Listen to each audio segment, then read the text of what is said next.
بسم اللہ الرحمن الرحیم۔ حضرت ابو بکر صدیق رضی اللہ تعالی عنہ نے سب سے پہلے اسلام قبول کیا۔ آپ رضی اللہ تعالی عنہ نے بلا تعامل اسلام قبول کیا۔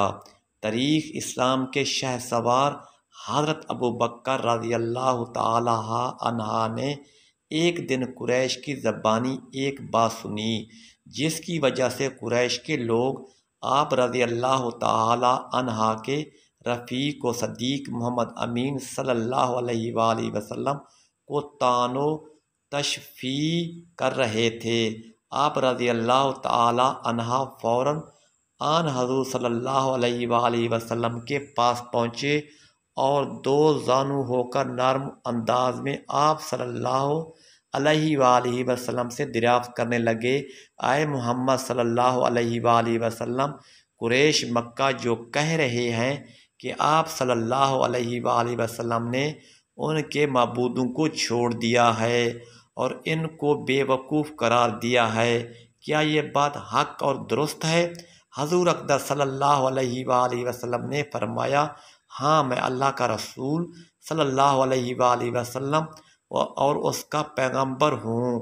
مجھے اللہ تعالیٰ نے اس لیے مبعوث فرمایا کہ میں اس کے پیغام کو لوگوں تک پہنچاؤں، اور میں تجھے بھی اللہ کی طرف حق کے ساتھ دعوت دیتا ہوں۔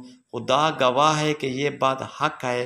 اے ابو بکر رضی اللہ تعالی عنہ، میں تجھے اللہ وحدہ لا شریک کی طرف دعوت دیتا ہوں، یہ کہ تم غیر اللہ کی عبادت نہ کرو اور اسی کی اطاعت و فرمانبرداری اختیار کرو۔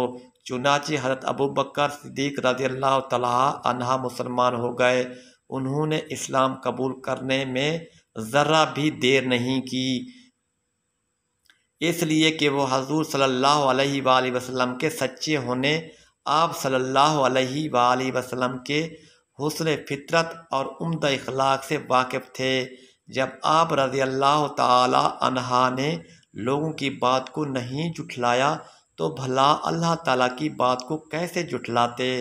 نبی اکرم صلی اللہ علیہ وآلہ وسلم فرماتے تھے، میں نے جس کو بھی اسلام کی دعوت دی ہے اس نے پس و پیش کیا اور کچھ نہ کچھ غور و فکر کیا، لیکن جب حضرت ابو بکر رضی اللہ تعالی عنہ کے سامنے اسلام کی دعوت پیش کی تو انہوں نے بلا تردد اور بلا توقف اسلام کی دعوت کو قبول کیا۔